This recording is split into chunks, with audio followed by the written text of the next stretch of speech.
আসসালামু আলাইকুম আমার প্রিয় বোনেরা, আশা করছি আল্লাহ তাআলার অশেষ রহমতে সকলেই ভালো আছেন এবং সুস্থ আছেন। ইসলামের দৃষ্টিতে বিয়ে মানব জীবনে বরকত বয়ে আনে এবং রিজিক বৃদ্ধির কারণ হয়। পবিত্র কোরআনে ও হাদিসে বিয়ের গুরুত্ব ও কল্যাণের কথা স্পষ্টভাবে উল্লেখ করা হয়েছে।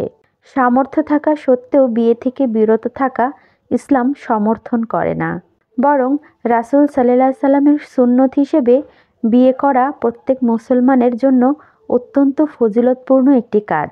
বিয়ের মাধ্যমে মানুষ নবজীবনে প্রবেশ করে, জীবনে প্রভূত কল্যাণ সাধন হয়। বিয়ে রহমত ও বরকত ও রিজিক বাড়ার কারণ। পবিত্র কোরআনে সূরা নূর আয়াত ৩২-এ আল্লাহ তাআলা বলেন, তোমাদের মধ্যে যারা বিয়ে করেনি তাদের বিয়ে করিয়ে দাও এবং তোমাদের দাসদাসীদের মধ্যে যারা সৎকর্মপরায়ণ তাদেরও। তারা যদি নিঃস্ব হয় তবে আল্লাহ নিজ অনুগ্রহে তাদের সচ্ছল করে দেবেন। আল্লাহ প্রাচুর্যময়, সর্বজ্ঞ। এই আয়াতের ব্যাখ্যায় আবু বকর রাদিয়াল্লাহু বলেন, তোমরা বিয়ে করে আল্লাহর নির্দেশ পালন করো, তিনি তোমাদের দেওয়া অঙ্গীকারও পালন করবেন।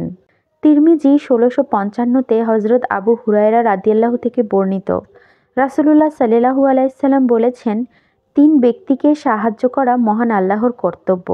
প্রথমজন হলেন আল্লাহর পথে জিহাদ পালনকারী, তারপর মুক্তিপণ আদায়ে কাজ করা চুক্তিবদ্ধ দাস এবং পবিত্র জীবনের লক্ষ্যে বিবাহকারী। এছাড়া হযরত আব্দুল্লাহ ইবনে মাসউদ রাদিয়াল্লাহু বলেছেন, তোমরা বিয়ের মধ্যে প্রাচুর্য অনুসন্ধান করো, কারণ আল্লাহ তাআলা বলেন, যদি তারা দরিদ্র হয় নিজ অনুগ্রহে তাদেরকে প্রাচুর্য দান করবেন। সুবহানাল্লাহ। সুতরাং কেউ যদি অল্প সামর্থ্য নিয়ে বিয়ে করার নিয়ত করে, আল্লাহ তাআলা তাদের সচ্ছলতা দিবেন ইনশাআল্লাহ। অভিভাবকদেরও উচিত নয় নিজের ছেলের অথবা নিজের মেয়ের জন্য নির্বাচিত পাত্রের সাময়িক অভাবকে বিয়ে করার প্রতিবন্ধক মনে করা। যদি তারা উপার্জনে সক্ষম এবং পরিবার পরিচালনার সামর্থ্য রাখে, তাহলে তাদের জীবনোপকরণ দিয়ে সংসার শুরু করতে সাহায্য করা উচিত এবং বিয়ে দিয়ে দেওয়া উচিত। তবে কেউ যদি বিয়ে করতে সমর্থ না হয়, তাহলে তার ব্যাপারেও নির্দেশনা দিয়েছেন।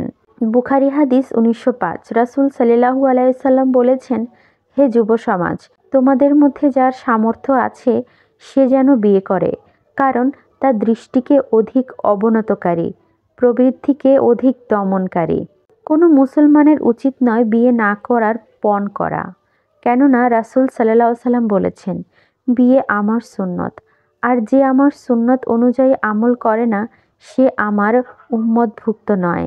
তাই আমার বোনেরা এবং ভাইয়েরা যাদের বিয়ে করার সামর্থ্য আছে অবশ্যই বিয়ে করবেন। বিয়ে করা নবীর সুন্নত এবং বিয়ে করলে আল্লাহ তাআলা রিজিক অনেক বাড়িয়ে দিবেন।